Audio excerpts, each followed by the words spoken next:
Imagine standing in a sacred, absolute silence of an ancient Tokyo shrine. You're dressed in the crisp white and bright red robes of a traditional Shinto shrine maiden.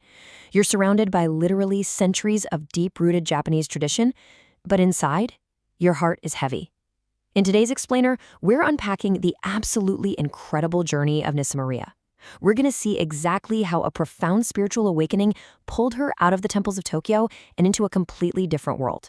It's a journey that took immense courage, and as you'll see, it came at a staggering personal cost. At the very center of her journey was this single, completely disruptive question. If God made money, why does he need ours? Now, this wasn't actually Nisa's question at first. It was a super sharp observation from her sister. But this one thought, it acted like a hammer to glass. It completely shattered Nisa's reality and was the real catalyst that kicked off her global search for meaning. So let's look behind the curtain in Chapter 1, The Shadow Behind Tradition, A Shattered Perfection. Growing up in Tokyo, Nisa's family was very well off financially. I mean, to the outside world, everything looked absolutely perfect, right? But the reality behind closed doors was actually deeply traumatic. She grew up living with an alcoholic and abusive grandmother. And as she got older, her father's domestic violence, his cheating, and just reckless spending became really severe. All of this eventually led to a messy divorce, and tragically, the immense stress resulted in her mother being diagnosed with stage 4 cancer. This hidden, painful trauma is exactly what drove Nisa to start searching for the true meaning of happiness from a very young age.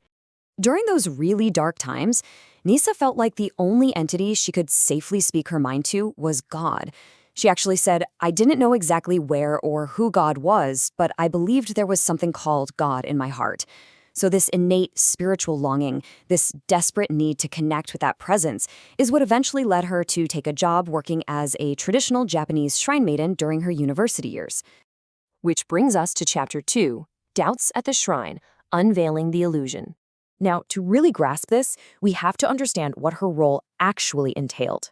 A shrine maiden, or a miko in Japanese, is a traditional role dedicated strictly to prayer and serving God. Nisa was explicitly taught that shrines are not shops, they are absolutely not places of business. In fact, words like buying and selling were strictly forbidden. And she really took this to heart, serving with this incredibly earnest, pure dedication to the non-commercial spirit of the role. But, well, that illusion didn't last very long. During the year-end and New Year's holidays, Nisa witnessed massive sums of money flowing into the shrine from visitors making wishes. But instead of this money being used for, spiritual purposes, she watched the family and friends of the shrine priests take those funds and order luxury food every single day. She was just struck with this heavy, crushing sense of disillusionment. She seriously started to wonder, does true faith really require you to pay every single time you make a wish? So she took these doubts home to her sister, who just hit the nail on the head with this brilliant observation. Money was made for God. Why does God need money from us in the first place? Hearing that out loud was the breaking point. It completely severed her bond with her former faith and sparked this intense, deep dive study into other global religions to find something, anything, that actually made sense to her. And that kicks off Chapter 3, A Secret Transformation. Seeking the why. Her introduction to Islam started pretty simply. She heard about a Russian high school friend who fasted, and that really surprised her. But Nisa's approach to learning was amazingly hands-on. Step 1, she decided to learn how to fast and pray the 5 daily prayers, just because she loved the discipline of it. Step 2, a Malaysian friend took her to a Tokyo mosque, where she was just deeply moved by seeing Muslims praying together. But Step 3 is the most fascinating. She began secretly wearing the hijab at the train station, simply because she wasn't allowed to wear it at home. She did all of this before ever officially converting, just to truly understand the why behind the faith.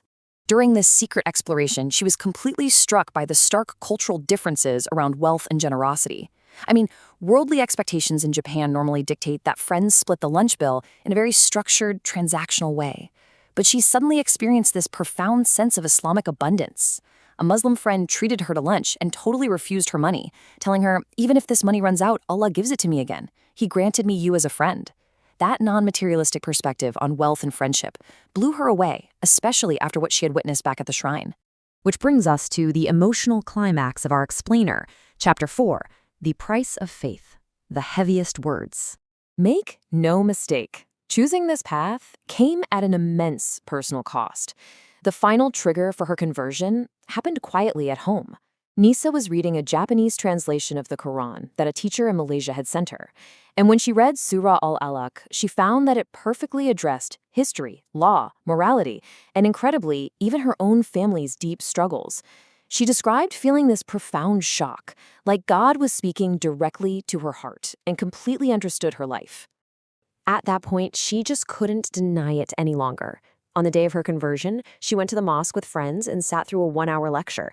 They actually gave her the option to walk away right then if she wasn't 100% ready. But Nisa realized she could no longer live denying what she knew was the truth. She took her Shahada, the Islamic declaration of faith. She noted that she cried heavily, describing those as literally the heaviest words she had ever uttered in her entire life. While her sister was fully supportive, her mother's reaction was devastating.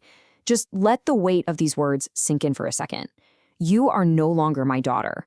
Her mother was absolutely furious. She completely forbade Nisa from wearing the hijab in the house and just stopped speaking to her entirely. After surviving so much family trauma together, you can imagine how incredibly painful this rejection was. But even in the midst of that agonizing family rejection, Nisa found refuge. Picture sitting in the beautiful, quiet tranquility of a Tokyo mosque during the Maghrib evening prayer, just listening to the adhan, the call to prayer, and the recitation of the Quran. In that space, she finally felt the profound, beautiful peace and happiness she had been searching for since she was a little girl. And that leads us to where she is today. Chapter 5. Finding Peace and Identity, a New Foundation. Through Nisa's lived experience, the whole concept of the hijab is profoundly redefined. For her, it is so much more than just the modest clothing she fell in love with. It's a massive symbol of courage. Think about it. In a country like Japan, where Muslims are a very small minority, wearing it takes daily bravery. But she proudly says that her identity as a Muslim always comes first, no matter where she is. It's her ultimate badge of resilience.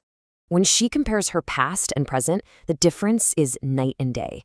Reflecting on her Shinto past, she remembers feeling confused by the multitude of gods, the random nature of the prayers, and just having this really unclear destination. But today, she finds profound comfort in Islam's focus on one God, the structured discipline of praying 5 times a day, and a very clear, direct path to inner tranquility. And thankfully, the story doesn't end with that family fracture. The journey of reconciliation was hard-won, but so hopeful. After her mother's harsh rejection, Nisa's sister actually stepped in to intervene. She explained to their mother that Nisa's new faith was simply her desire to become a better person. Thanks to that bridge building, her mother eventually apologized. Today, Nisa is thriving. She's a full-time student of Islamic studies and an inspiring online creator, actively working to build up the small but growing Muslim community in Japan. So, what's the big takeaway here? Nisa's journey is absolute proof that a perfect exterior rarely tells the whole story, and that true wealth has literally nothing to do with money. As we wrap up this explainer, I want to leave you with one final powerful question. What does true happiness and tranquility actually look like in your own life? Take a moment to really think about that, just like Nisa did all those years ago.